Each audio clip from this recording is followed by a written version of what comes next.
All right, let's get this party started. But first, I need to sync my video and my audio. Okay, we're done. Some of you understand that. Okay, so welcome everybody. I appreciate everybody coming, even though the weather was quite poor, and it might be a little dangerous when you're coming home, but be careful out there. My name is Max Alfelt. I'd like to remind you to please turn off your phones or put them on silent.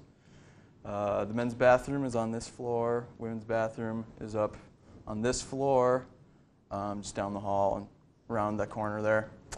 And I'm going to film this, or I am filming this with video cameras, so if you want to leave, I'm not offended. You can watch it on YouTube. A little bit about who I am. I did my undergraduate here in biology and environmental science. Now I'm finishing up my master's degree in environmental health and safety. I have family who are Jehovah's Witnesses, and I was raised as a Jehovah's Witness. And I never really believed in it or considered myself a Jehovah's Witness because only one half of my family was Jehovah's Witness. And so if both of my parents were like full-blown Jehovah's Witnesses, I would be a very different person. I probably wouldn't be here. I'd lead a very different life. So now, today, I consider myself an atheist and a secular humanist, and this event is being put on by the UMD Secular Humanist Association. We've got flyers up there by the cookies. If you're interested, we meet every Wednesday at 6 p.m. Talk about all sorts of stuff, talk about volunteer opportunities, just all sorts of good stuff. So without further ado, let's go with a little overview. I'm going to start with background and history about how the religion started, and then just go into a bunch of their different beliefs and practices. And then I'll ask the question, is it a cult? And I'll talk about what is a cult, and you have to decide for yourself. And then just wrap it up and have a little bit of Q&A at the end. So my target audience is really to inform the general public, because I think most people just don't know a lot of Jehovah's Witnesses' beliefs. I also want like current Jehovah's Witnesses, people who are trying to get out of the religion to listen to this. Also people who have family and friends who are Jehovah's Witnesses, because a lot of the policies and doctrines can affect the people around Jehovah's Witnesses. And also people who consider themselves ex-JWs, that they might learn something from my presentation, and they can get something out of it for sure. And then people that might be in a similar situation, like Mormons or Scientologists, they have some similar aspects. I'm not saying they're exactly the same or anything, but there are similar characteristics where you might be able to learn something. And my big disclaimer here, and I really want to stress this point, is that I'm not criticizing the members, the people who are Jehovah's Witnesses and consider themselves Jehovah's Witnesses. What I am doing is I'm looking at the organization and their doctrines and the people who put those doctrines in place. And if I do criticize, that is what I'm criticizing. It's the doctrines and the structure, really. And if you've ever met Jehovah's Witnesses, you'll find that they are upstanding members of society. Most generally, I find them to be very kind and just pleasant people. So I'm not criticizing the people here. I am simply looking at the organization and the structure. And I do believe the members are victims in this case, and that they have been indoctrinated in some sense. So why am I here? My whole purpose and my whole thesis of this thing is I think it's vitally important for me to expose the harms of this religion. And I know this religion causes serious harm, and so it's my moral obligation to save people from these harmful conditions. And it's not enough for me to just turn a blind eye to the religion. Because I do consider some religions to be benign. They don't cause any harm. And I say, go ahead, do your thing. But there are other religions that actively cause harm to people, and even people outside of their own religious group. And I would consider Jehovah's Witnesses in this group that are causing harm. And so I must step in and say something.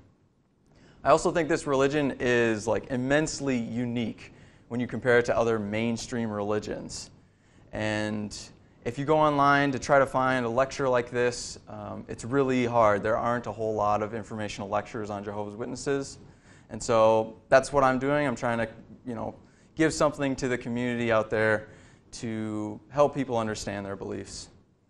And I'm also speaking up for all the people that can't speak out against the religion, for fear of them being reprimanded and ostracized and shunned by current Jehovah's Witnesses. So there's a lot of people that are either trapped in the religion or they've gotten out and they just don't want to make a big fuss because then they'll be on the radar, they'll be shunned basically. So I want to help people leave the organization. That's my goal. And lastly, of course, I have a bias. You all recognize this. But what I'm trying to do is be as objective as I can and paint the most accurate picture. And no, I'm not going to cover all of their beliefs, but I'm going to cover the ones that I think are interesting and I think are worth mentioning. So let's jump into the history. It originally was founded in the 1870s in Pennsylvania. And the guy in the upper left-hand corner is Charles Taze Russell. And he was the person who founded the group. And they're originally known as the Independent Bible Students. And so they were just a group that got together and studied the Bible. And Charles Taze Russell eventually became, in charge of the whole group. And then the group gained some momentum. And then Joseph Rutherford became the leader. And it continued on from there. And it's important to note that the Jehovah's Witness name was adopted in 1931, although it's really up to a person's own interpretation as to say like when they actually became Jehovah's Witnesses. I would consider it, when Charles Taze Russell began his group, and it just sort of evolved from there. And you can look up more about these characters online. They have a lot of interesting history, like miracle wheat, occultism, pyramidology, numerology, and both of them predicted the end of the world within their lifetimes. And that is one particular characteristic of a cult, is that the leader will predict the end of the world within their lifetime. So, like I said, religions evolve, right? So on the far left is the Millerite movement, and that first split is in 1844, also known as the Great Disappointment. And the Adventists and the Millerites predicted the end of the world to happen in 1844, and it didn't happen, so they dubbed it the Great Disappointment. And since then, they split it off. On the top, you can see the Seventh-day Adventists. And so the Seventh-day Adventists are like the closest cousin to Jehovah's Witnesses of religious groups that you might have heard of. And so right here you have the Russell Bible students. And then just focusing in on that a little bit closer, you have a couple schisms where you have a couple other groups splitting off. But basically you just have in the red there, the Jehovah's Witness Watchtower Society. So who are Jehovah's Witnesses? They're known as the Watchtower Bible and Tract Society. It's basically a printing company that's headquarters is in Brooklyn, New York. And current membership is around 7 million worldwide. And they're known for passing out these two magazines, the Watchtower and the Awake, where they go door to door, similar to what Mormons do, but they have their own literature. And they are currently building a new headquarters in upstate New York.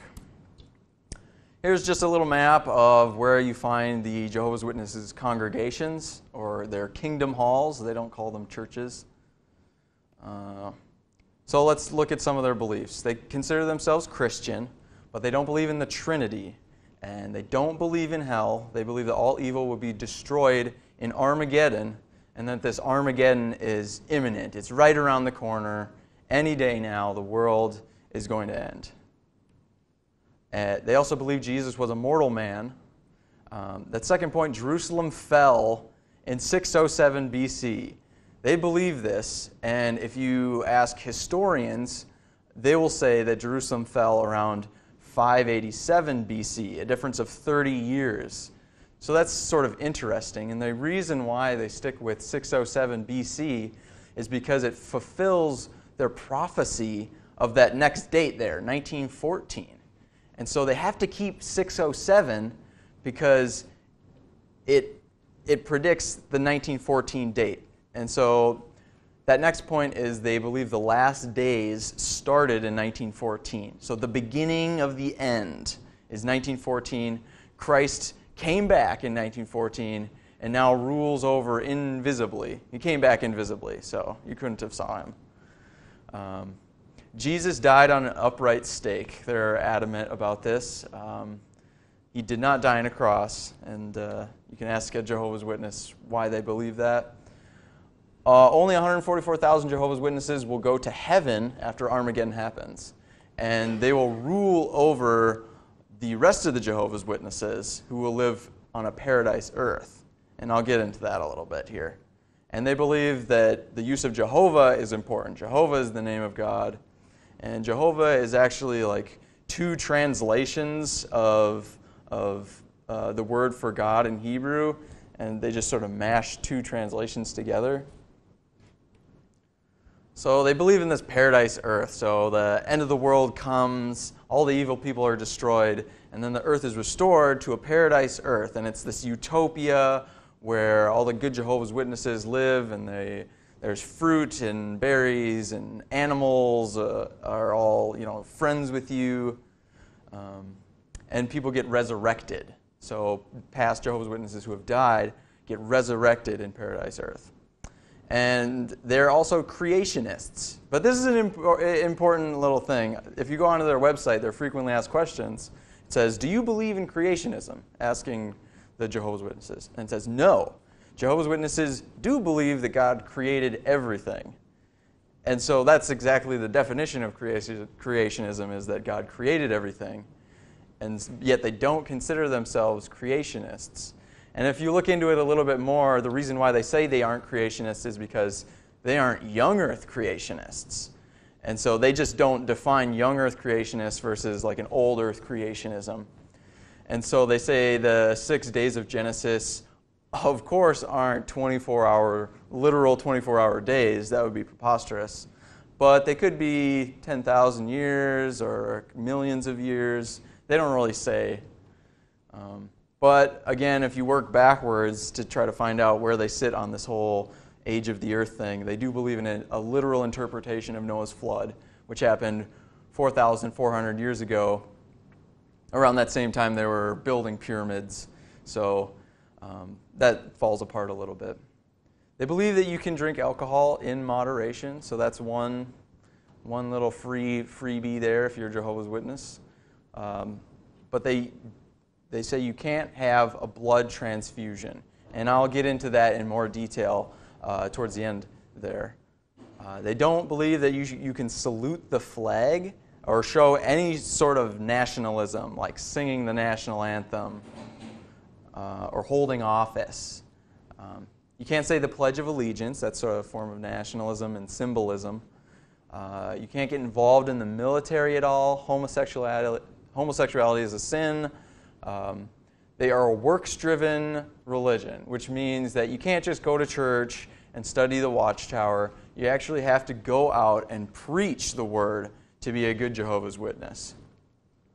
And the way they study is they study the Watchtower's literature that they produce rather than the Bible directly. So they'll study scriptures out of the Bible that the Watchtower references, but they really just don't sit down and read the Bible.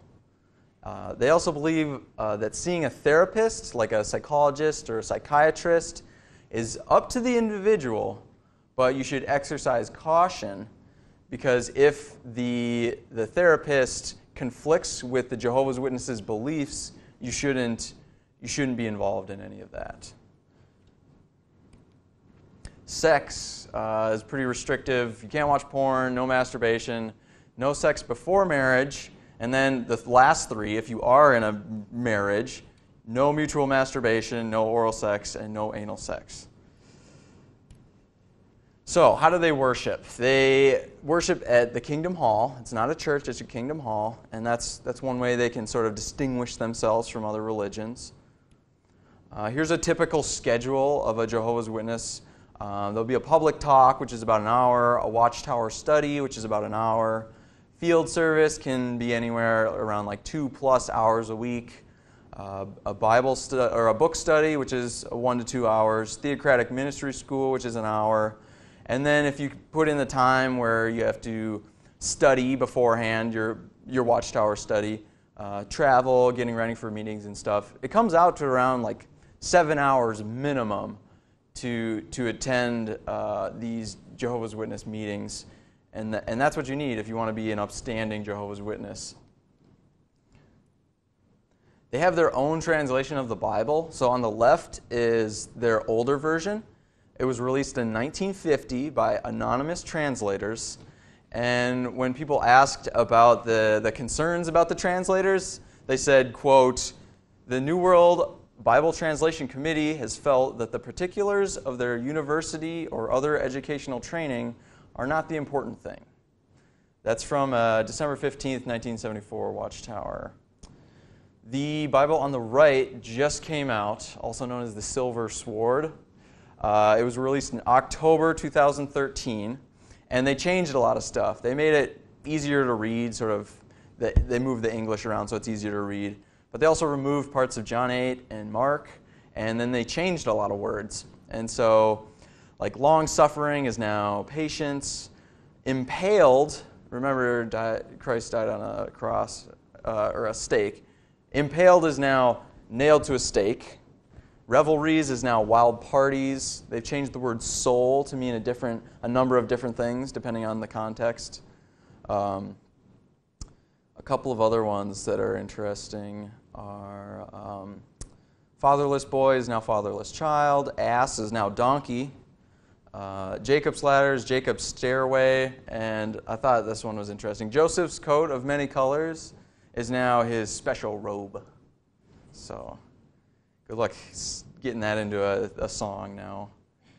So the Watchtower and the Awake. These are the magazines you might be familiar with. The Watchtower is typically written for the Jehovah's Witnesses, and in my opinion has some of the crazier stuff. The Awake is written more for the public, and so the Jehovah's Witnesses will study the Watchtower every week, and basically it's a whole lot of repetition. You read through the article, and then there's questions at the bottom, and they're really easy questions. You just go back into the paragraph, find the answer, underline it, and then during the Watchtower study, raise your hand and say the answer and maybe give some anecdotal, add on with some anecdotal stuff. But it's really just repetition, regurgitation.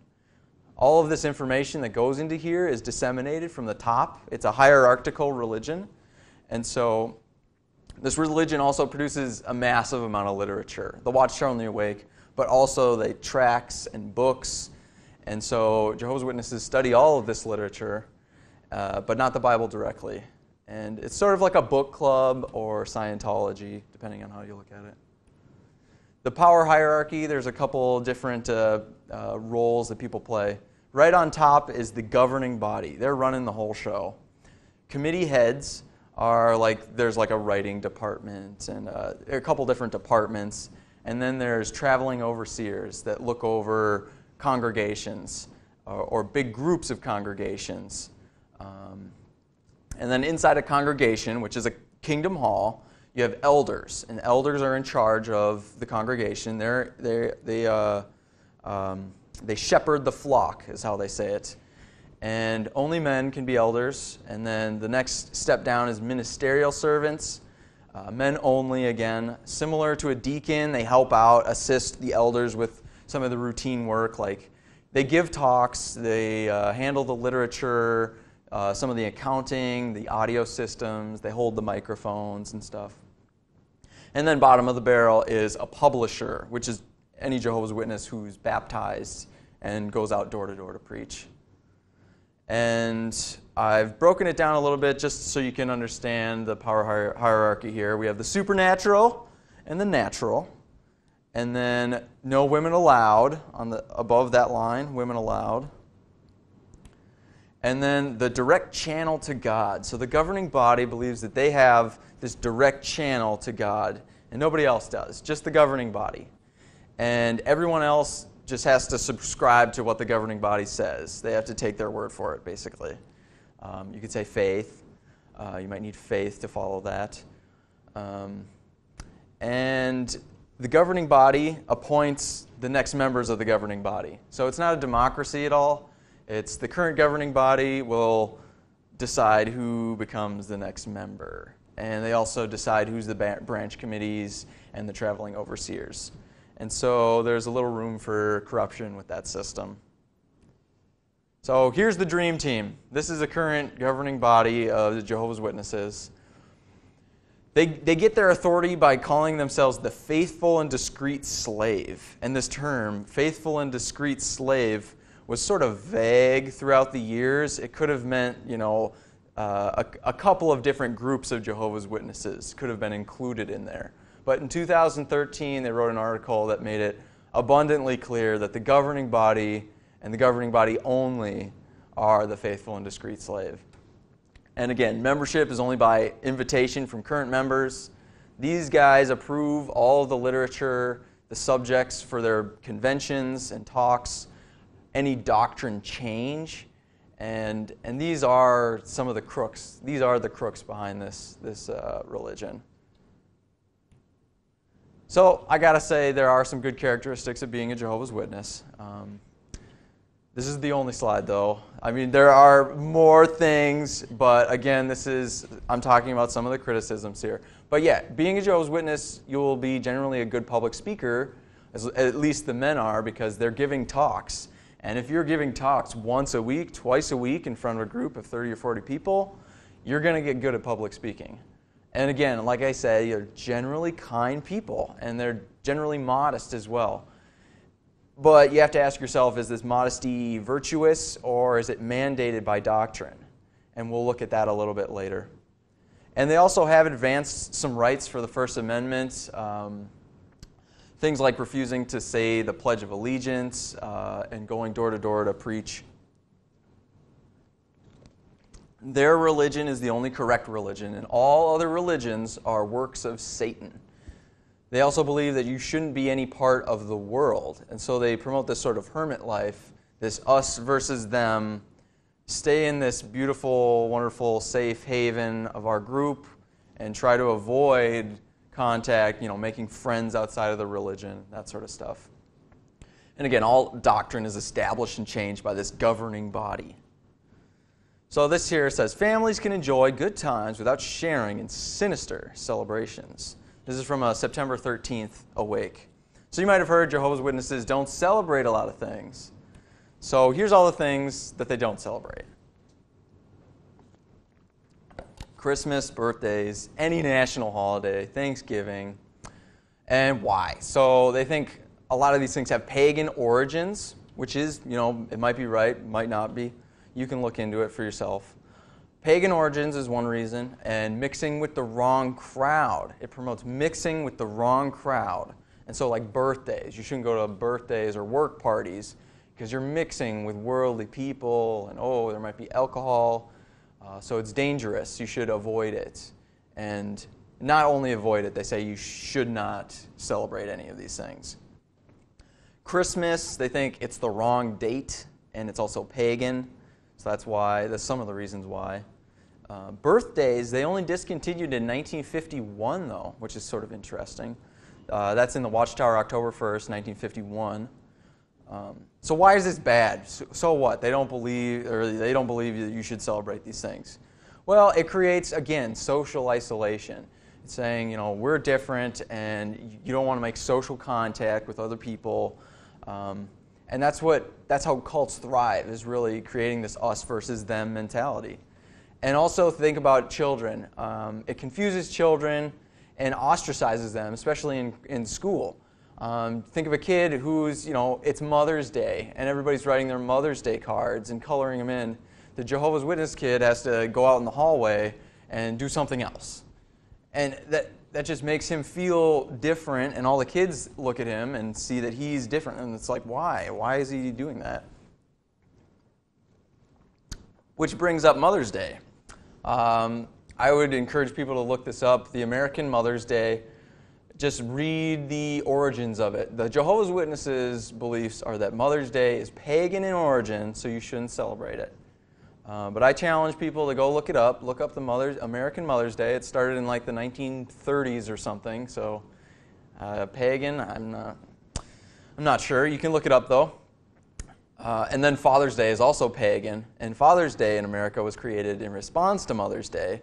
So really neither of them are pagan in origin, yet Jehovah's Witnesses think they are. So that'd be an interesting discussion if you ever come into some Jehovah's Witnesses.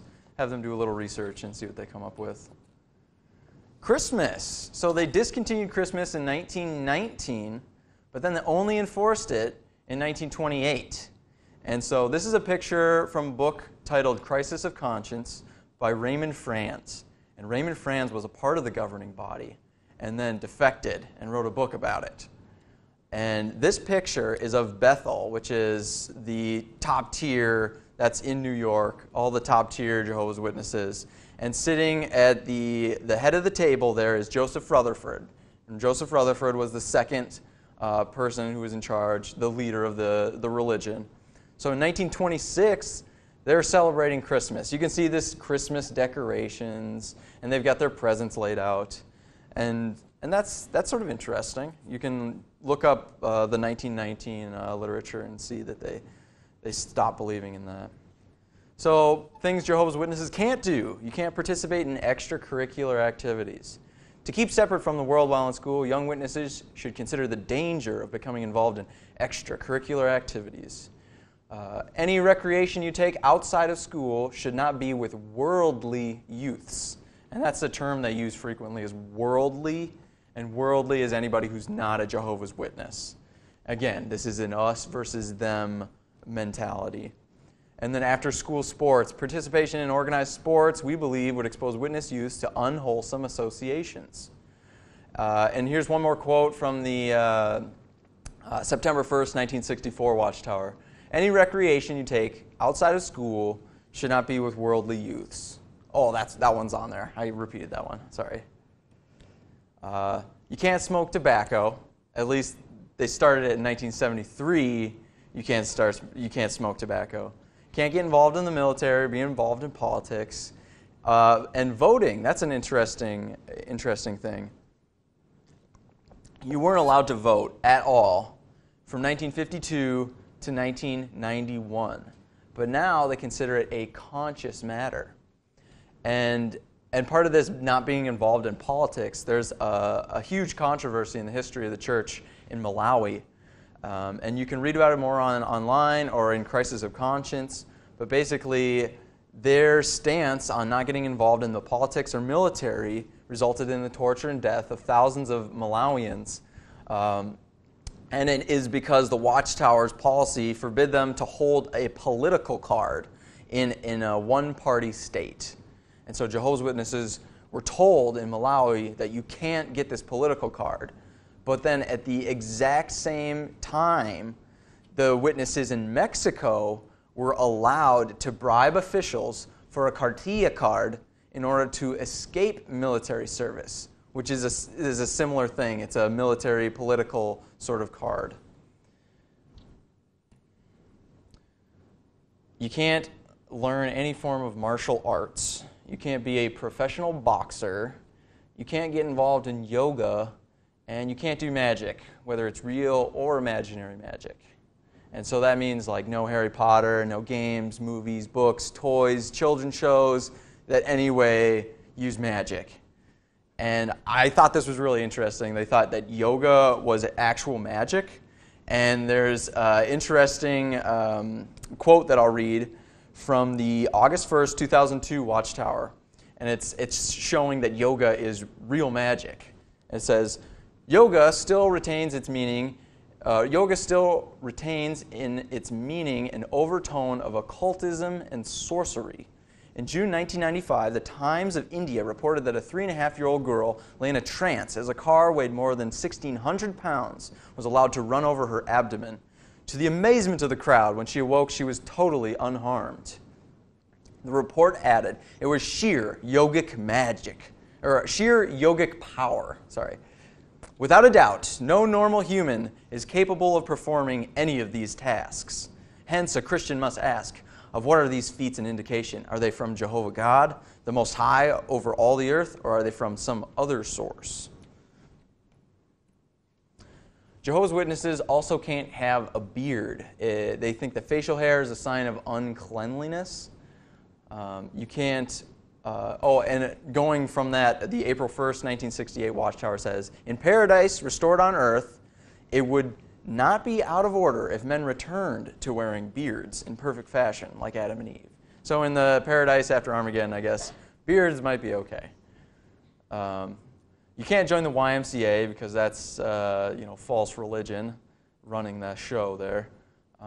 And they're against anything that's pagan in origin, unless it's like calendars or wedding bands or any of the other many pagan things that we still do and Jehovah's Witnesses still do.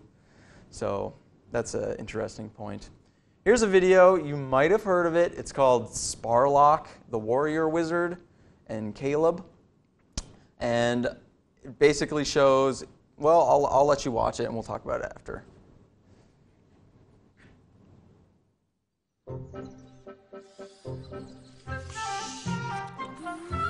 Sparlock, attack! Oh no, it's Sparlock! Caleb! We need someone to save us! Caleb! Sparlock can activate your magic, Sparlock! Hi!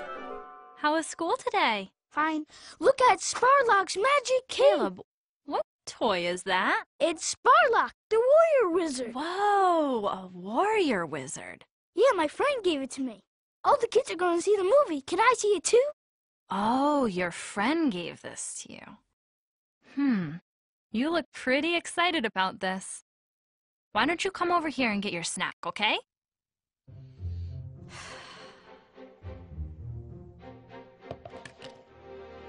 Is this toy magical? Mm-hmm. Caleb, who likes magic? Jehovah or Satan? Satan. Right. Magic is bad. That's why Jehovah hates it. Do you really want to play with something that Jehovah hates?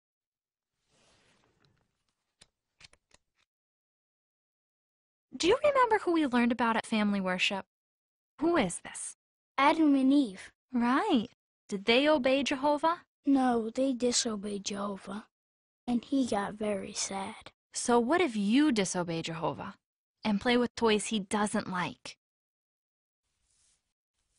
Do you think Jehovah will be happy or sad? Sad. Yeah. Do you want Jehovah to be sad? No! I don't want Jehovah to be sad with me. No, I don't want Jehovah to be sad with you either. So what do you think you should do with this toy?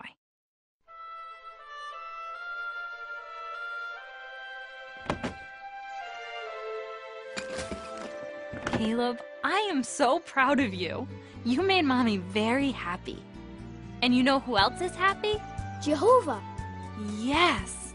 Jehovah loves you very much for obeying him, Caleb.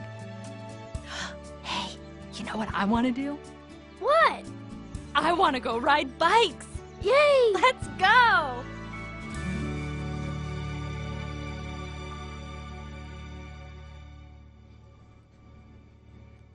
So it was a happy ending there. So I don't know if you noticed, but he threw away his friend's toy.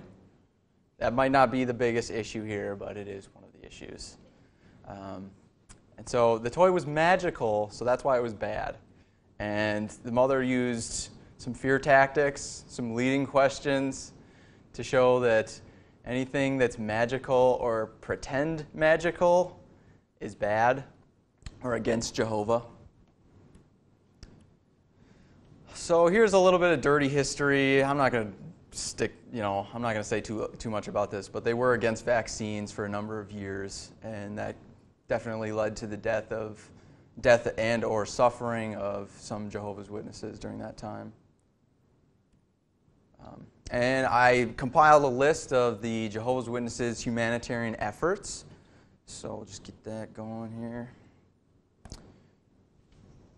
Oh, that's right. There's nothing on this list. That's because they don't really do anything humanitarian. What they would consider they do humanitarian is they'll help other Jehovah's Witnesses.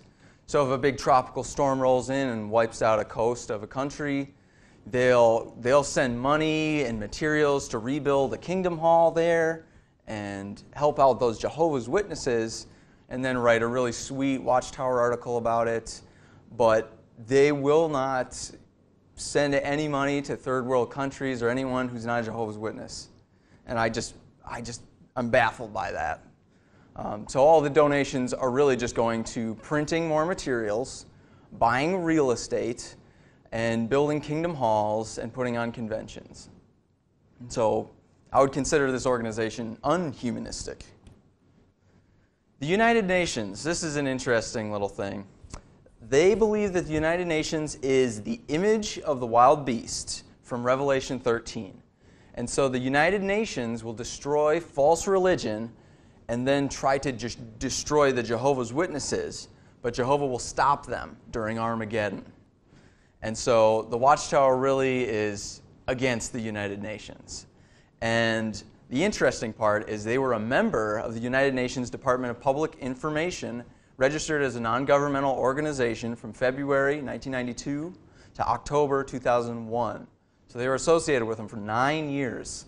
And then they disassociated themselves the day after the Guardian newspaper published that they were affiliated with the United Nations, and the hypocrisy of that according to their own literature.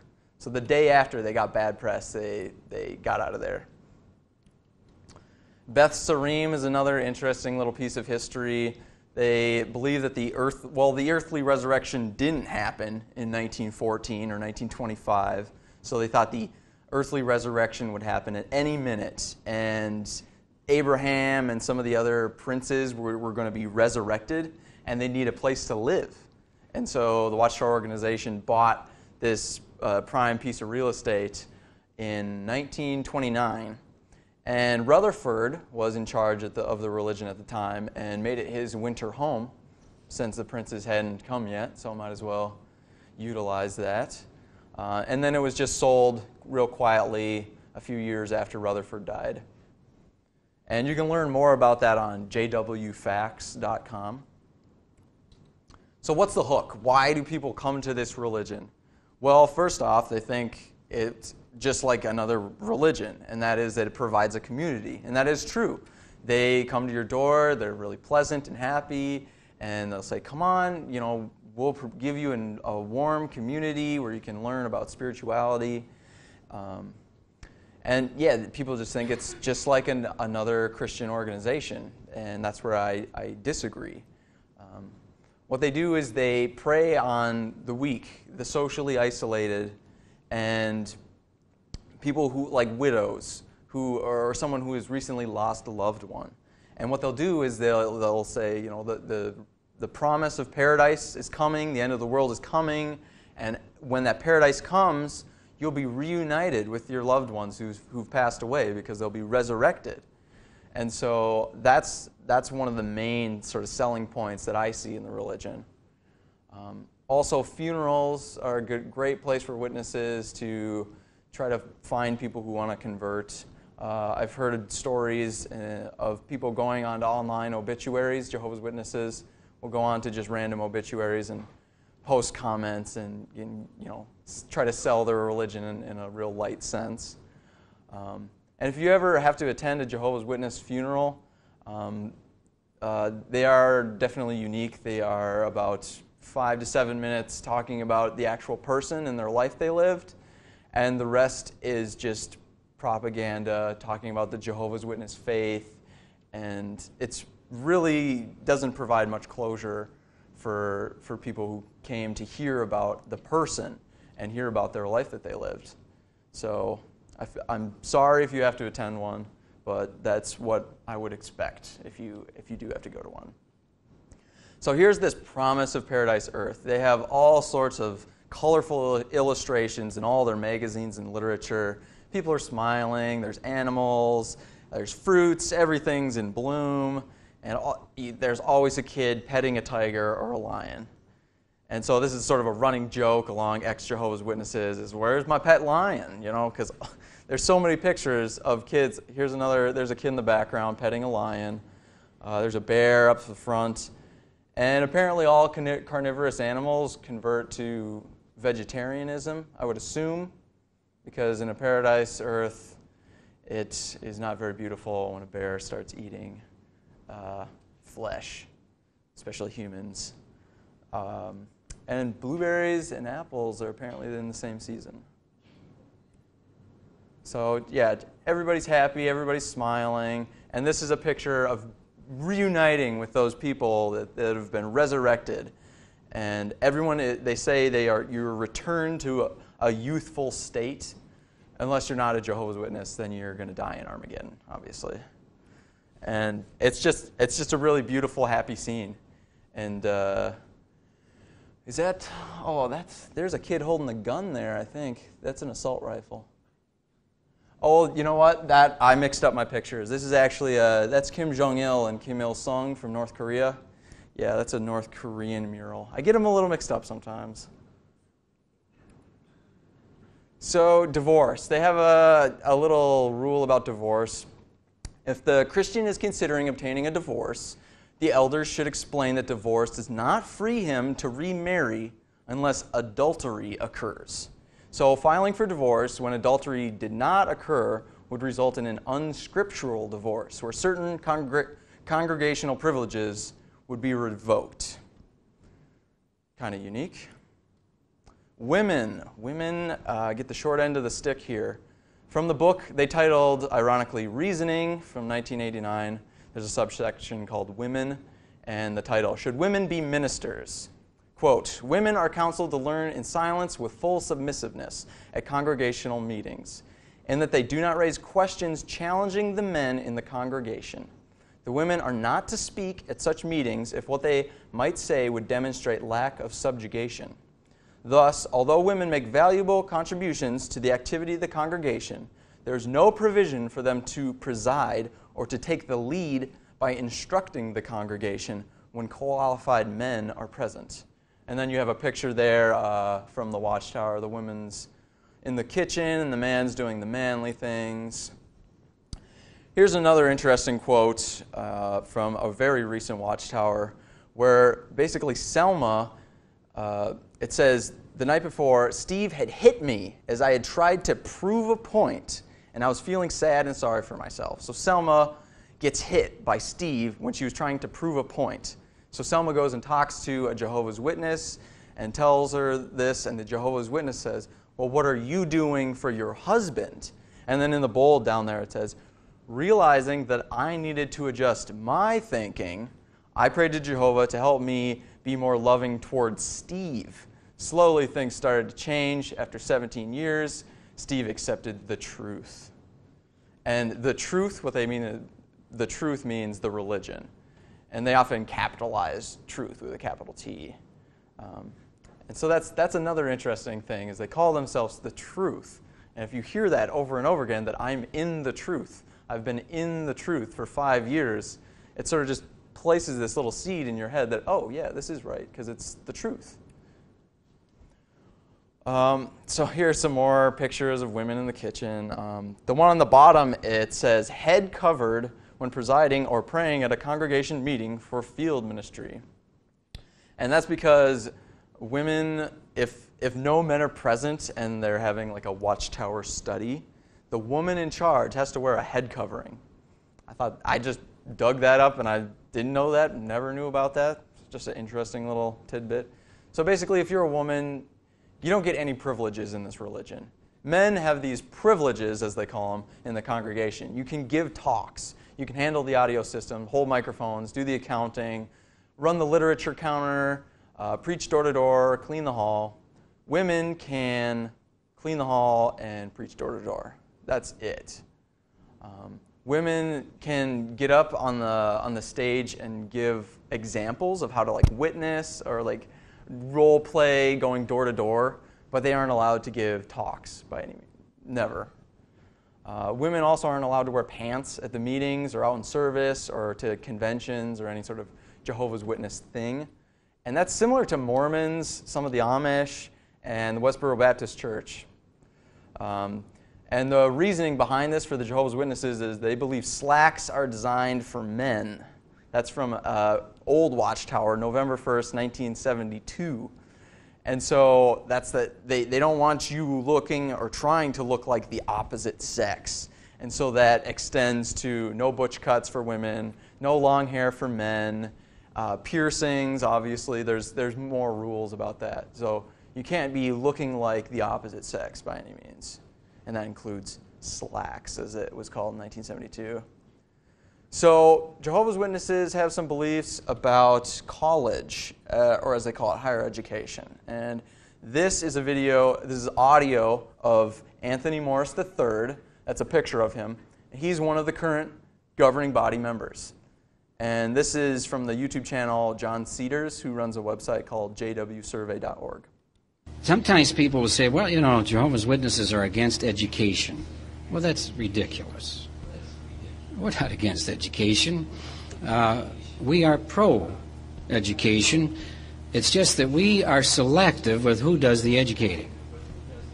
We promote divine education. We believe it to be superior because it leads to everlasting life. So, with schools of higher education, in many of their curriculums, and if you know anything about it, maybe some of you have been, do they not have Philosophy 1 and Philosophy 2? It doesn't matter what you're going to major in. And they start you off there. You'd be going for another thing, but you have Philosophy 1, you have Philosophy 2. And then all of a sudden it gets in there, and the intellectual gripping of the mind, very hard to recover from. I've seen this so many times, and we could tell you so many horror stories, and the parents are all distraught. Well, you put them there. I remember one mother, I talked to her son, he went to Harvard and we were in New England. He became an evolutionist, raised in the truth. Mom couldn't believe it, but I got him to tell me what he really thought. She was devastated. Well, you let him go there, and this real bright professor got a hold of him. So that is that's the dangers of higher education from the tippy top, Anthony Morris III. So you've heard that they are against evolution in that video, and typically their arguments are the design argument, like the teleological argument. Complex things have designers. Life is complex, therefore life had a designer. That's how the argument goes, very simply. And here's a picture from two of their pieces of literature. How much of it evolved by itself, and how much of it is a result of an intelligent maker? This is the argument from design. And here in the Awake magazine, if you pick up one of these, almost all the new Awakes will have one page dedicated to evolution. And they all look very similar. It's the same layout. They'll have an animal, and then they'll go into detail about some cool mechanism of it or some interesting aspect of this animal. And then at the bottom, they'll ask, and it's pretty much the same, how did the so-and-so part of the animal come about? By evolution, or was it designed? And this is the teleological argument, and sometimes they use the argument from ignorance, like science hasn't answered this and that, therefore God, or irreducible complexity. The eye is this piece of thing is so complex, if you remove any one component, then it doesn't work. That argument falls apart because irreducibly complex things can arise by evolution. And here's a book, it's called Life, How Did It Get Here? By Evolution or Creation. And I have 2 copies of it if you want to come up and look at it afterwards. This is their Bible of evolution. It was published in 1985. It's a great read for practicing skeptics. It has a number of misquotes. It's fun to find some of the fallacies, some of the arguments from authority. Written in the New York Times, so-and-so said, or this prominent scientist says, or most scientists would agree, yada, yada, yada. There's all sorts of those things in it. They also use fear tactics. So these two images are from a book called Revelation. It's Great Climax at Hand. And these pictures creep me out. I don't know if it creeps you out at all, but the fear tactics is Armageddon. It's coming any second now. And will you make it? Are you doing enough? Are you being the best Jehovah's Witness that you could be? Are you going out and preaching as much as you could? Are you spending some time maybe working extra hours to make more money instead of going out and preaching? Or did you do something wrong? Did you break a rule? And they have a lot of imagery in all of their stuff that shows, these fear tactics, demons and serpents and people in the world, the worldly people dealing with bad association. And they have a lot of pictures like these. I mean, this is the cover of a watchtower in 2012. Armageddon, what is it? When will it come? And of course, Satanism, a growing menace. This is from October 22nd, 1989. And then one of my favorite quotes, this is not taken out of context. This is the opening paragraph. The new atheists envision a world with no religion, no suicide bombers, no religious wars, and no televangelists fleecing their flocks. Does that vision appeal to you? That's the opening, 2 sentences of an article that's from this Awake. Is atheism on the march? And this is the Awake, November 10th, 2010. So end times. They have predicted the end of the world multiple times. One of the first ones that was very clear is 1914. The end of the world is coming in 1914. And then they moved the dates. They kept moving it a couple more years. 1917, 1918, 1925. Then 1975 was their big push. 1975 was going to be the end of the world. And then there was a big letdown after 1975. I mean, people got ramped up. People were stoked about 1975, but when it happened, a bunch of people left. And then their most recent one was they thought 2000, at the end of the century. It was published in the January 1st Watchtower, 1989. And it said that basically Armageddon was going to happen. It would be completed in our 20th century. But they did a really clever thing. They print the Watchtower, but then they archive it, and they put it on a disc and put it online. So before they archived it, they changed the wording from completed in our 20th century to completed in our days. But, of course, people have the hard copies, and they've scanned them and put them on the internet. And if you have a hard copy, if you're a Jehovah's Witness, go ahead, pull it out and see what it says. But now it's just, ongoing. Any day now. It's imminent, just around the corner. And they had multiple predictions about other things, too, not just the end of the world, and multiple dates. And you can go online and learn about all of these if you'd like. Here it is. Why are you looking forward to 1975? 1975 will mark the end of 6,000 years of human history since Adam's creation. And here is a graph of the number of Jehovah's Witnesses. If you look at the bottom line, the blue and the red, that's basically how many Jehovah's Witnesses there were. And then right here is 1975. You see it ramp up a little bit. People were stoked about the end of the world. And then it sort of dropped after that because the end of the world didn't happen. So their current belief, again, is 1914 is the beginning of the end. You can see 1914, the last days began, and the system of things is plummeting towards Armageddon, and look how close it is. Here's a watchtower from 1984. It says, 1914, the generation that will not pass. That was one of their teachings, is that if you were alive in 1914, that generation, the end of the world would happen before you died.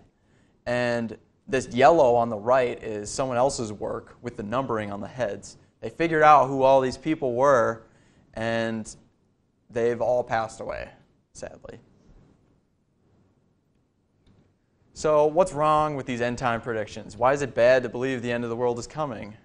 Well, it's pessimistic, and it's fear tactics. It's it's, the end of the world is coming. I don't know what to do with myself. I'm not going to invest in anything really big because the end of the world is coming. Why should I go to college for 4 years if the end of the world is just going to come within, the next couple months or the next couple years? It's a harmful worldview. It's a sit and wait attitude. And you can read it in some of the Watchtower articles. People sold their possessions and preached full time because the Watchtower predicted the end of the world, and they were in these last days. And so why would you want to get a good paying job? You could sell all your stuff and just go preach the word full time. So a cult-like characteristic is when a group has a unique jargon. Just one characteristic. There's no defining characteristic of a cult. But some of their jargon is the truth. They call it the truth. I've been in the truth for 3 years. The Kingdom Hall is a church. Worldly people. System of things. The Great Tribulation. Faithful and discreet slave. The anointed class is the 144,000 that go to heaven after Armageddon. And then the rest of them live forever on a paradise earth, and that's the great crowd. So even in a paradise earth, there's two classes of people, one ruling over the other.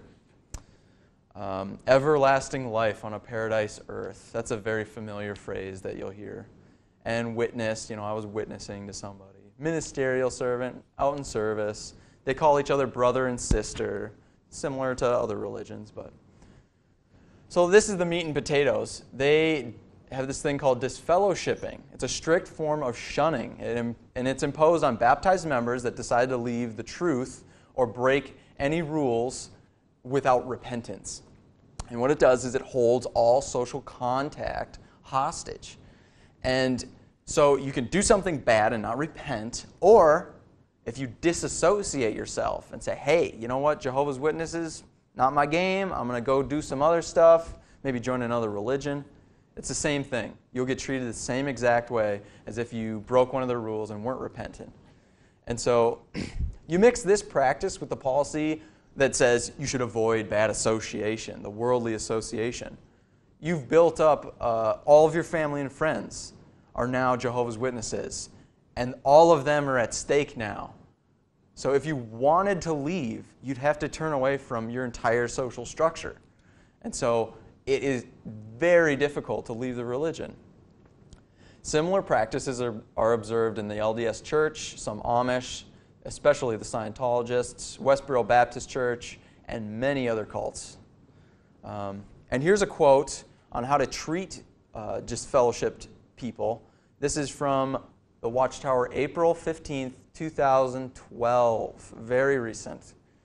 Consider just one example of the good that can come when a family loyally upholds Jehovah's decree not to associate with disfellowshipped relatives. A young man had been disfellowshipped for over 10 years, during which time his father, mother, and 4 brothers quit mixing in company with him. At times, he tried to involve himself in their activities, but to their credit, each member of the family was steadfast in not having any contact with him. After he was reinstated, he said that he always missed the association with his family, especially at night when he was alone.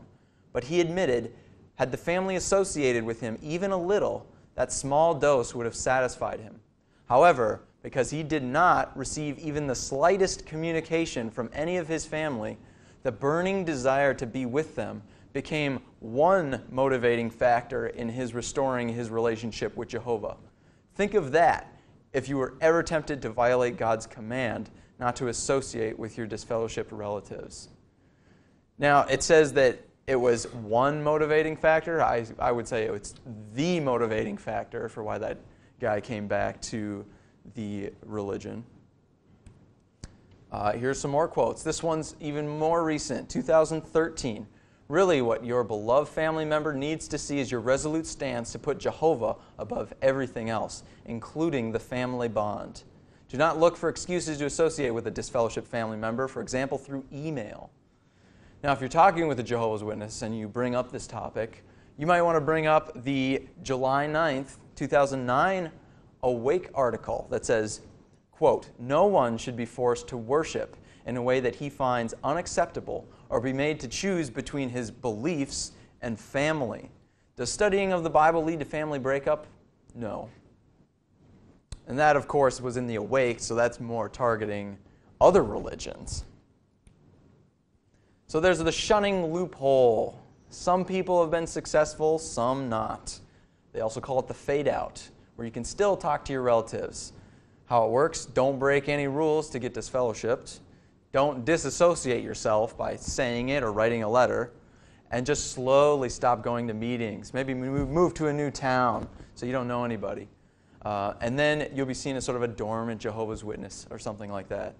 And then your Jehovah's Witness family will sometimes willingly be ignorant of this fading that you're doing. Yeah, he'll come back. He's just busy working out his life. If you were never baptized, though, you can still remain in contact.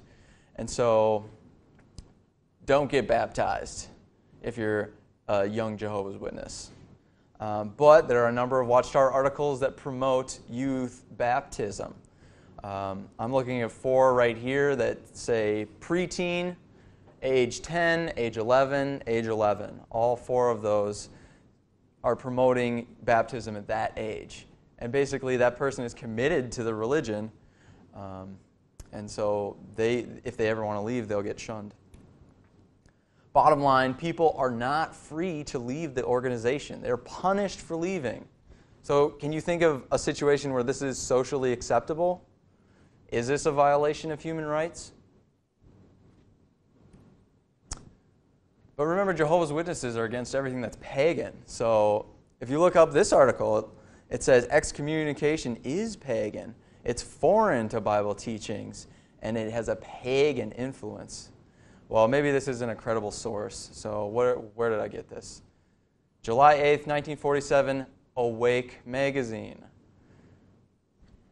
So that's the Jehovah's Witnesses basically saying just the opposite of what they're doing. So the next slide is about apostasy. This is a great way to get disfellowshipped. So according to the Shepherd the Flock of God book, these are all considered apostasy: celebrating false religious holidays, participating in interfaith activities, sharing in false religious songs and prayers, deliberately spreading teachings contrary to Bible truth as taught by Jehovah's Witnesses. And so, interesting thing to point out, I did cite this book a few slides earlier. Shepherd the Flock of God is a secret book that I'm not supposed to have. But some awesome people shared it on the internet. And this is the guidebook for elders. All elders of a congregation get this book, and it gives them all the rules on how to run the Jehovah's Witnesses in their kingdom hall. And so you can go online, you can find it real easy, and you can read it, and it spells out their beliefs very clearly. And so apostasy without repentance is a disfellowshipping offense. So this is an organization that will permaban anyone that criticizes them. That's the last point there. If you criticize them and don't repent, you're out of there. So this is another characteristic of a cult, is that you can't criticize the beliefs. Here is a 2011 Watchtower article. Apostates are mentally diseased, and they seek to infect others with their disloyal teachings. We do not receive them into our homes or greet them. We also refuse to read their literature, watch TV programs that feature them, examine their websites, or add comments to their blogs. Why do we take such a firm stance? Because of love. And here's a quote. They have these big conventions where a lot of kingdom halls all come together in a stadium and listen to talks given by some of the higher-ups. And the 2013 district convention was titled God's Word of Truth, or God's Word is Truth. So, spoiler alert, God's Word is truth. There was a talk called Human Apostates. And this is on YouTube if you want to look it up. But here is some beautiful English that I just had to share with you, talking about human apostates. Quote, like Satan, human apostates are unruly men who cook up wicked reasonings and season their brew with poisonous lies that deceive minds. That was a lot of adjectives. And continuing, apostates may use smooth talk on the internet, television, or in letters to loyal witnesses. So here's Raymond Franz. He was one of the governing body members, and here he is discussing, there's a little clip about him discussing this, and I'll just wrap up disfellowshipping. The witness who breaks these executive commandments is subject to disfellowshipping, the Watchtower's word for excommunication. Jehovah's Witnesses practice removing those who refuse to conform to right principles from among themselves. The Bible refers to this and supports this practice as preventing leaven or false thinking or teaching from entering into the congregation, thereby maintaining its purity or its cleanliness. I went to a Christian church with my husband, and they disfellowshipped me for that. You can't see the hurt that we feel, but we have so much pain because so many of us are separated from our families because of the Watchtower organization's rules, unfair, unkind, unloving, unchristian rules. Because of the way that they had treated my family, I disassociated myself from the Watchtower Society, never dreaming that my children would refuse to have anything to do with me. In fact, I have a little 2-year-old grandson that I've never even seen. My 2 children and my 5 grandchildren are forbidden to see me, their grandmother, because of the Watchtower. What kind of organization, going under the heading of Christian, would disallow the children and grandchildren to see their mother and grandmother? If one actually becomes a dissenter to the point of becoming apostate, then we follow the Bible counsel and we never invite him into our house or would say a greeting to him. All right, so moving on. Next topic, blood transfusions. And so Jehovah's Witnesses do not accept transfusions of whole blood or the 4 primary components of blood, namely red blood cells, white blood cells, platelets, and plasma. They also do not donate or store their own blood for transfusion. So one of those components, white blood cells, an interesting thing you might want to bring up if you ever come across some Jehovah's Witnesses is there's a little problem because breast milk is full of white blood cells. So can they breastfeed? They don't seem to have a problem with breastfeeding. So I would be interested to see what Jehovah's Witnesses had to say about that. Beyond that, when it comes to fractions of any of the 4 primary components, each Christian, after careful and prayerful meditation, must conscientiously decide for himself. So they've changed their doctrine over the years, of course. 1945 to 61, all fractions are prohibited, but no penalty. 61 to 82, all fractions prohibited, and it was a disfellowshipping offense. Even if you're just trying to save your life by accepting a blood transfusion, you could get disfellowshipped and shunned by all your family and friends. But now, 84 to the present, some minor fractions are allowed. So who's responsible for the people who died refusing life-saving blood fractions before they were allowed? There's no apology from the governing body that I'm aware of. And there's, of course, more to this. You can check JW Facts for more changes in their doctrine and explanations for why this doesn't make sense. So here it is again. Unacceptable at the top, those 4 main components, and then fractions of those components you can decide for yourself. So if you break down the blood into the minor fractions and then just inject them each as fractions, you can hypothetically take 100% of the blood. So that's a little Jehovah's Witness life hack for you. They will accept these fractions but still disallow donating blood. So you can't like donate a fraction of a fraction or whatever they call it, which is interesting. They take but they don't give. And they promote bloodless surgery and blood alternatives. They also think that it's wrong to donate organs to people in need or donate your deceased body to science. And receiving an organ transplant is cannibalistic, but they've changed their mind on this. They now are okay with organ transplants. So 1967 to 1980, 13 years, you couldn't get an organ transplant. But now it's your choice. And all good Jehovah's Witnesses have one of these on their person at all times. This is a no blood card, and what it does is it signs over power of attorney to someone in the congregation. So if you are unconscious, that person on the card will decide if you get a blood transfusion or not.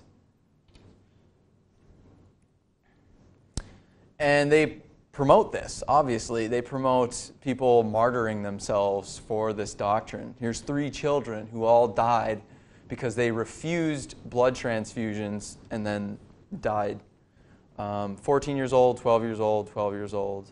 And the reason they were allowed to use their religious beliefs being so young was that when children do this, they talk with a professional like psychologist or some sort of professional at the hospital who goes in and determines if they are mature minors. So if they actually understand what they are about to do. And basically Jehovah's Witnesses promote that you should train your children so that they know how to answer these questions and not just sound like they're repeating Jehovah's Witnesses teachings. And here is just a video of a really sad blood story. Bothering us because as Jehovah's Witnesses, if we freely gave a blood transfusion to our daughter, we'd be excommunicated, we'd be disfellowshipped. Well, the doctors finally came to our room and it was just like an ultimatum. They said, listen, we know from our records that you're a Jehovah's Witness. We know that you don't take blood transfusions. And the doctor looked me straight in the eye and said, Mr. and Mrs. Blizzard, you have to make a decision, yes or no, whether your child lives or dies. I remember going over to the bed and she had these cords and wires keeping her alive, life support systems, and holding this limp child that was our only daughter, and just going over to the window and looking out and watching the clouds and the sky and just started to weep. And I said, oh God, Jehovah, and I prayed to Jehovah. We just had a real distinct impression that we were supposed to obey God's law and go by what we had always been taught, and that we were to let our daughter die. And so we just called the doctors back in and told them that we had just had to let her die, that we had to obey God's law. About a half an hour later, a sheriff deputy came to our room and gave my wife and I both citations, and they told us that a court order has already been issued, your daughter is going to get the blood, and they also warned the staff of the hospital not to allow us to take Jenny out of the hospital. And we were charged with child neglect and abuse. The witnesses, there was multitudes of them that came up to the room, just swarmed the room, tried to giving us watchtower articles about artificial blood, and you just can't let your child take that blood, and just putting this heavy guilt trip on us.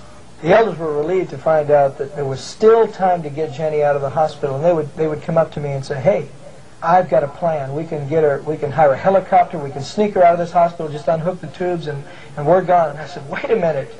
You can't do that. It's against the law. I'll be charged with murder. They said, that's a chance you're going to have to take. And I just told them, look, I just can't let my child die in that way. And the elders were just so upset.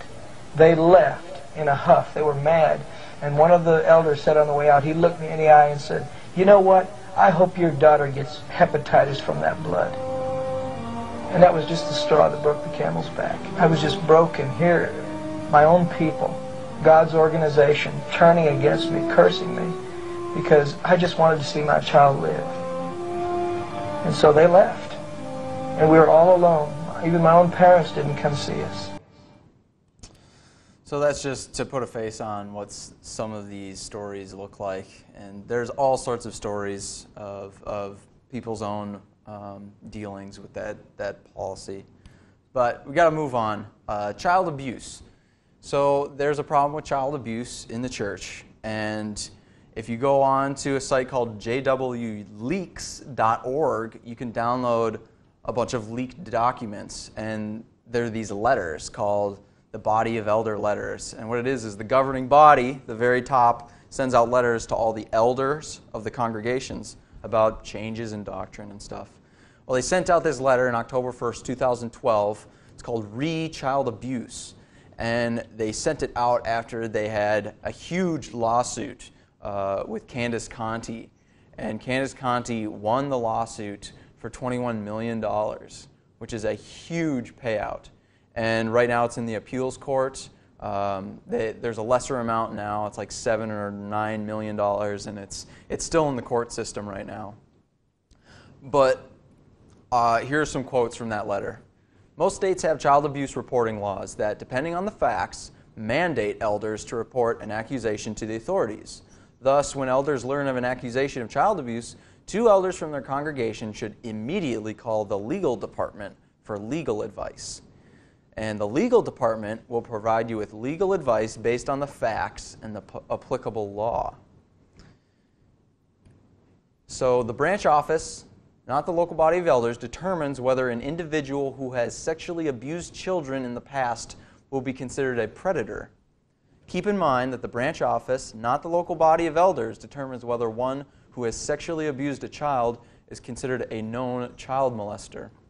It cannot be said in every case that one who has sexually abused a child could never qualify for privileges of service in the congregation.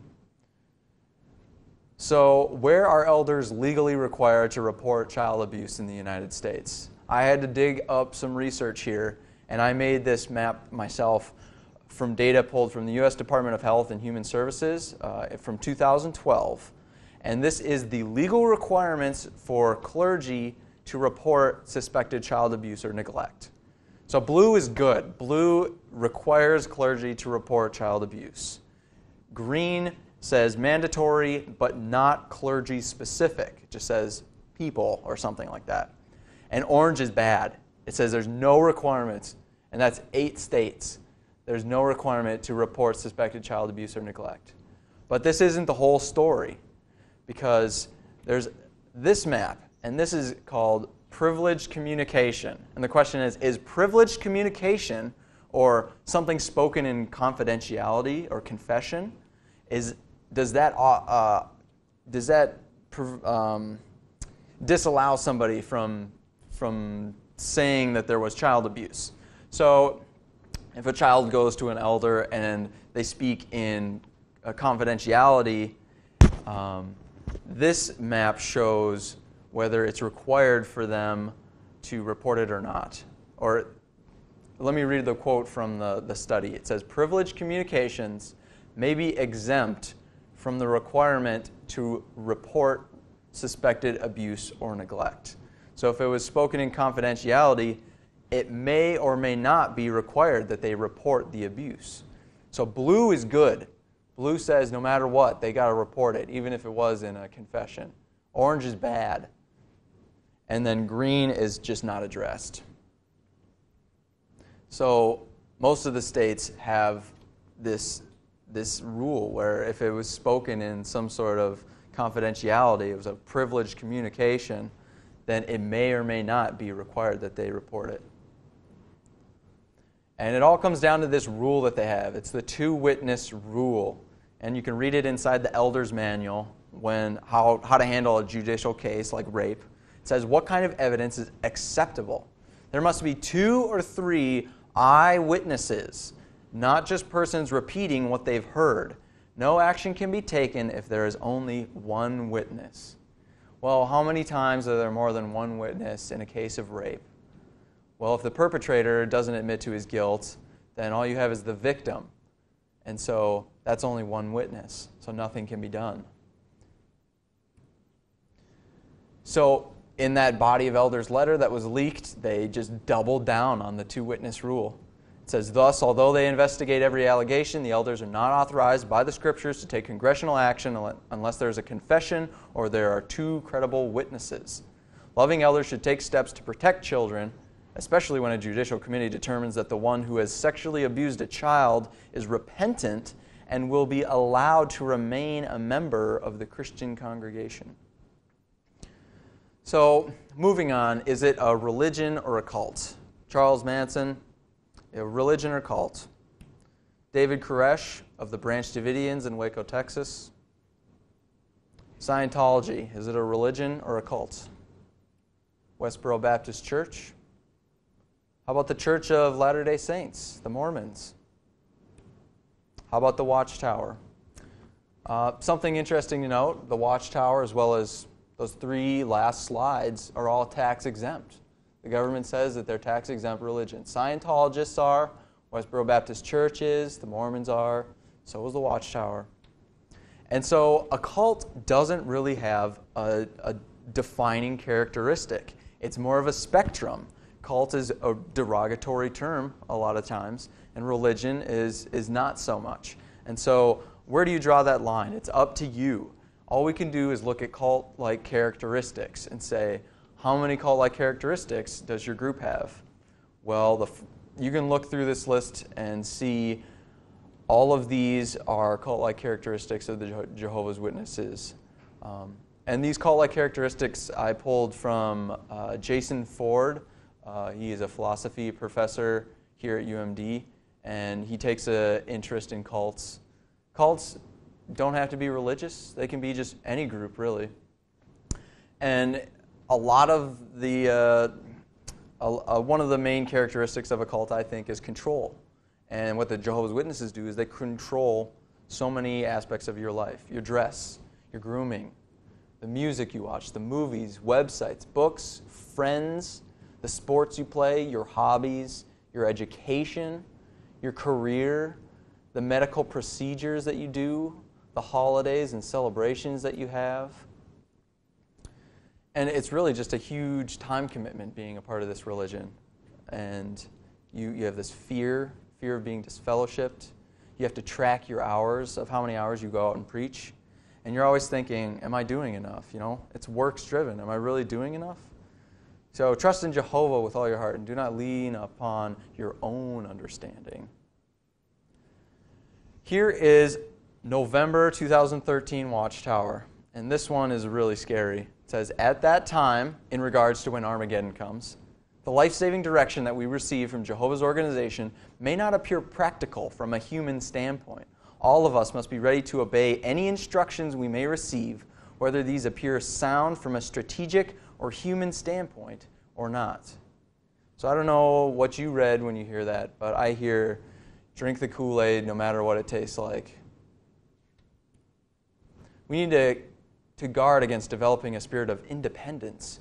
By word or action, may we never challenge the channel of communication that Jehovah is using today. Approved association with Jehovah's Witnesses requires accepting the entire range of the true teachings of the Bible, including those scriptural beliefs that are unique to Jehovah's Witnesses. Coercion. This is that part where I said they report the hours that they go out and preach door to door. They have to keep track of these and then turn them in every month. And so the elders of the congregation can see, brother so-and-so hasn't been going out, his hours are dropping, so we'll go talk to him and say, what's going on? You got to keep those hours up. And so it's just a way to keep everybody in check. You got to keep track of how many hours you put into this, how many hours you proselytize. And you can use the bite model to see if it's a cult or not. This is produced by Steve Allen Hansen, I believe. And there's 4 main components: controlling behavior, information, thought, and emotion. They also say that you should snitch on your friends. I'm not going to read this quote. I'll just keep moving on. And then they say, you know, you can be a publisher, but then you can be an auxiliary pioneer, and then you can work to be a regular pioneer. You can work up and get these great titles, and then everyone will look up to you in the congregation because you're so upstanding. You're putting so much time into proselytizing. Here's this us versus them mentality. Misleading statements and outright lies about Jehovah's servants and their beliefs are sometimes featured in the media. Newspaper headlines, television documentaries, and internet web pages are used to propagate untruths. As a result, some people become disturbed, gullibly believing such lies. And they don't give an example, obviously, after that. They just say that we're good and everybody's saying bad things. They're bad association. They're worldly people. The world is an evil place. They control the information. What do we? Well, we do well to ask ourselves, how much do I love the truth? Do I keep up to date with our present understanding as set out in the pages of this magazine and other Bible-based publications provided from the worldwide congregation of Jehovah God? Thought control. They wrote an article which the title was Avoid Independent Thinking. It says Satan called into question God's way of doing things. He promoted independent thinking. How is such independent thinking manifested? A common way is by questioning the counsel that is provided by God's visible organization. They have some extreme conformity across the religion. So all kingdom halls look exactly the same. They study the same literature, the Watchtower, every week. Everybody across the whole world is studying the exact same article at the same week. The same literature, the same meeting structure. And here's some data to back this up. They have this extreme conformity. So the Pew Forum on Research and Public Life did a huge survey in 2008. Over 35,000 people were surveyed, including 215 Jehovah's Witnesses. So I'm not going to go into all of my graphs that I've made because they're pretty busy. But basically, all the graphs I have, Jehovah's Witnesses are on one extreme end. When they ask a question, they break it down by all the religions. Jehovah's Witnesses are on the extreme end of all of this. So some of the graphs are least tolerant, so only their religion is right, and there is only one way to interpret the teachings of their religion. They were the least tolerant of their beliefs. They're also the most resilient on religious beliefs for answers to moral questions. So they look most strongly to religion to answer moral questions. They also received the most answers to direct prayers most frequently. They attended religious services more than any other religion, more frequently.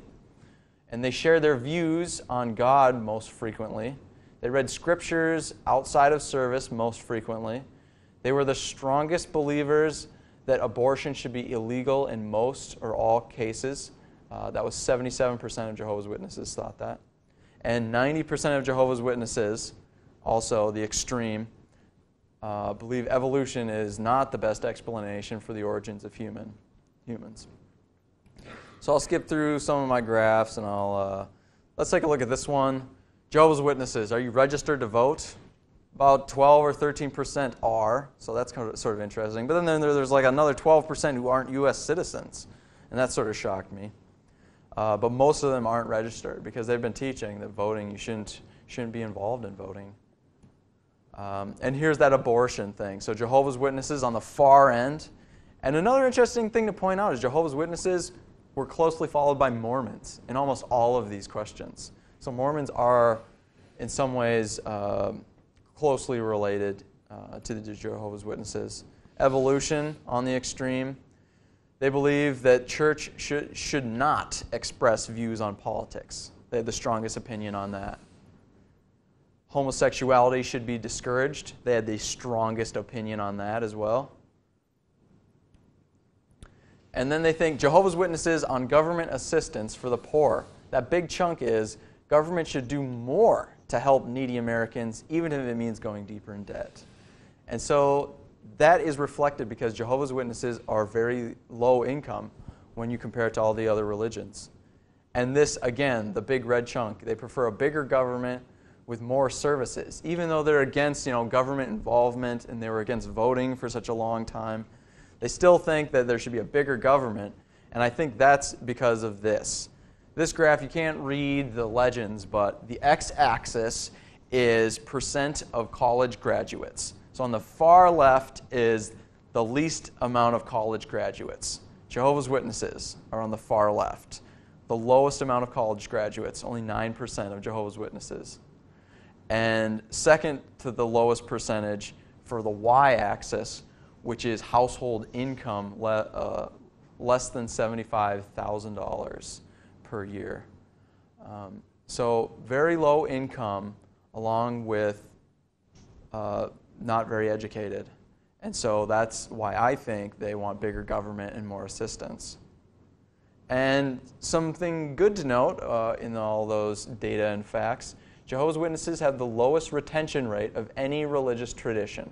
Only 37% of those who say they were raised as Jehovah's Witnesses still identify themselves as Jehovah's Witnesses. So to wrap up, I've just got a couple final thoughts here. Again, I'm not attacking the members. I think the members are victims. They're genuinely good people. They think they're doing the right thing. They think they have the truth. And so that's not what I'm criticizing. I'm criticizing the system, the organization, the policymakers. It's the governing body. And so also, again, this is not a benign religion. This religion directly contributes to the death and suffering of thousands, if not millions of people worldwide. And I think these practices must be understood by the general public. And this religion creates an environment that makes leaving the organization very difficult. And so Jehovah's Witnesses are far more extreme than mainstream religions, and they are a massive outlier. And so I'd just like to thank you all for coming, and here are some resources if you want to learn more. JW Facts is a great resource. They cite absolutely everything that they say, so you can look it up in their own literature. Reddit.com has a wonderful subreddit that I love going to. It's a very supportive community, so if you're trying to leave the religion at any stage, I would recommend going there and look for support. jwsurvey.org also has some very interesting articles. jwleaks.org has the Elders Manual, all the leaked Body of Elders letters, and some other documents as well. If you want to look up their literature, you can't go to their website and look up anything older than 2010, or 2000, I think. If you want to look at a Watchtower that's 2009, it's not on there. So what you have to do is get the Watchtower Library CD, which it's not made for the general public. You can read it in the little agreement when you install it. It says it's only for Jehovah's Witnesses. But that's on the Pirate Bay. You can download that as a torrent file. A movie, if you want to watch a movie, it's not in English. It's a Danish movie, I believe. It's called Worlds Apart, or To Verdener. And it portrays a Jehovah's Witness girl who's trying to leave, and it's really an accurate depiction of some of the troubles you have as a Jehovah's Witness. And then the book Crisis of Conscience by Raymond Franz is also something that you might want to look into. So again, please drive safely. And I thank you all for coming. And then I would like to have some question and answer if you got any questions. So thank you.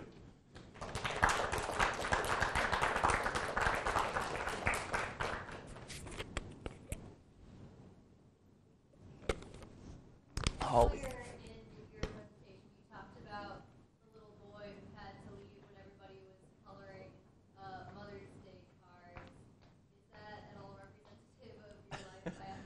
Not that specific one, but I mean, I couldn't color any Halloween things or participate in any sort of Christian. If a worksheet had a little Christmas logo, couldn't do it. I had to leave the classroom every time the Pledge of Allegiance was said in elementary school. So there were a lot of things that made me different, but I turned out just fine. So. Excellent question. Any other questions? Dane had his hand up.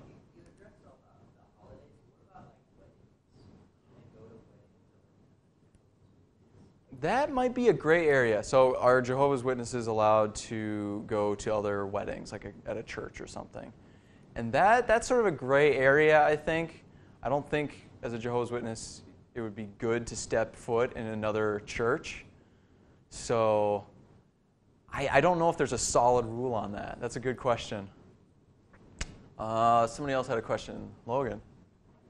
Luke, sorry. Sorry, Luke. Right. Oh, those are the United States laws on reporting child abuse. That's not the church's. No, that's the United States laws differing by state on whether clergy are required to report the alleged abuse. And then the second one, if it was spoken in confidentiality, does it have immunity to that rule? Sarah? So you had one parent that was a witness and one parent that wasn't? Correct, yeah. Did that play out for their relationship in their religious life? Just fine. It was do your own thing, I'll do my own thing. But if both of my parents were Jehovah's Witnesses, I would not be here today. I probably would never have gone to college. I would be a very different person. And so, I'd definitely probably be a Jehovah's Witness still. So, in that respect, I'm very happy about that. I had the opportunity to celebrate my birthdays and do some holidays, and so it was good. I didn't have a harsh upbringing as some Jehovah's Witnesses may have had. As harsh of a. Yeah. Any other questions? I'm not 100% sure on some of the specifics of it, but basically they don't believe in the Trinity and they don't believe in like a soul. And so Jesus was like the Archangel Michael, I think. And then he was a human, and that's about all I know. Any more questions?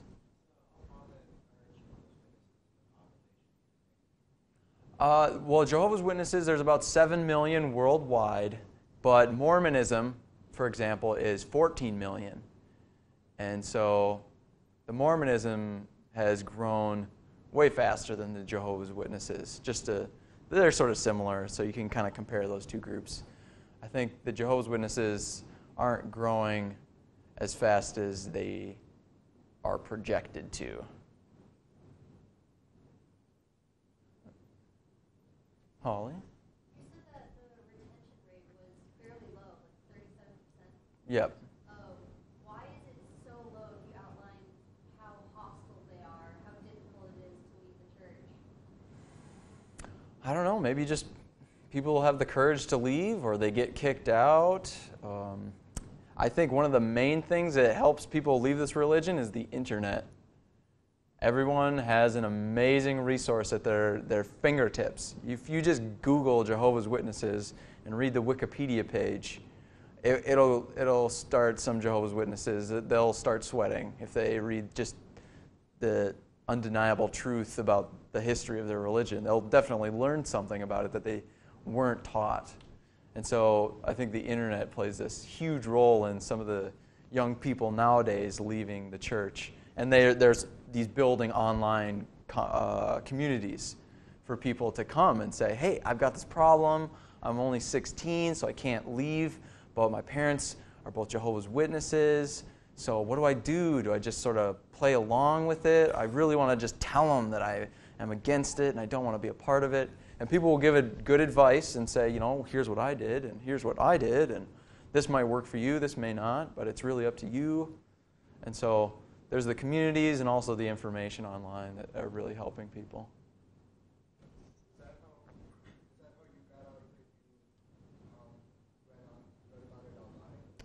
That's a great question. So how did I leave? As growing up, I wasn't like full-blown into it since both my parents weren't. And so it was really more of an annoyance because they make you go to church on Saturday and Sunday. So all my weekends are ruined. And so I didn't like going. It's super boring. They don't target children. There's no like youth groups. There's no Jehovah's Witness youth groups. They've only recently, in the last couple years, started making like cartoons and like coloring documents for children. Mainly if you're a child, you go to the congregation and you just sit there and listen to the Watchtower study and try not to fall asleep. And we had all sorts of ways to stay awake, circling all the times Jehovah was in the Watchtower, or you turn the pictures upside down of people's heads, and then you draw little eyeballs on their chin, and it looks really funny, and you try not to laugh. So I forget the question already. How did I get out? Was that the question? I just didn't really believe any of it. And once I got a job when I was 16, it was basically like, okay, fine. I'm not going to get bugged to go to the meetings anymore because I clearly don't want to go. And once in college is when I started researching it in freshman year. And I was like, wow, this is fascinating. I didn't know all this stuff. This is really cool. And so I started collecting information and just learning more and more, and then eventually developed this presentation because I thought it was important to inform people about it. Any other questions? Michael? Sort of regarding the retention rate. Right. So are most of the people leaving, they're people who are more likely to go online and see this stuff, as well as maybe they experience, you said like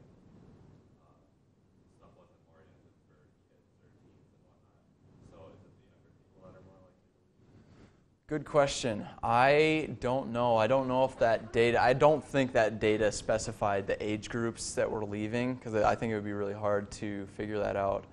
I can only postulate what the age groups are, and I honestly don't know. From what I've read from people on forums saying, telling their story of how they're trying to leave, I think it's weighted a little more to the younger, like the 20, 30s, 30-year-old, 20-year-olds, and teenagers.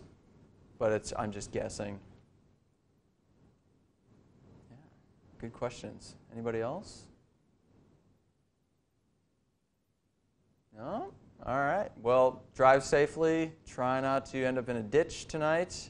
And thank you all for coming. I thoroughly appreciate it.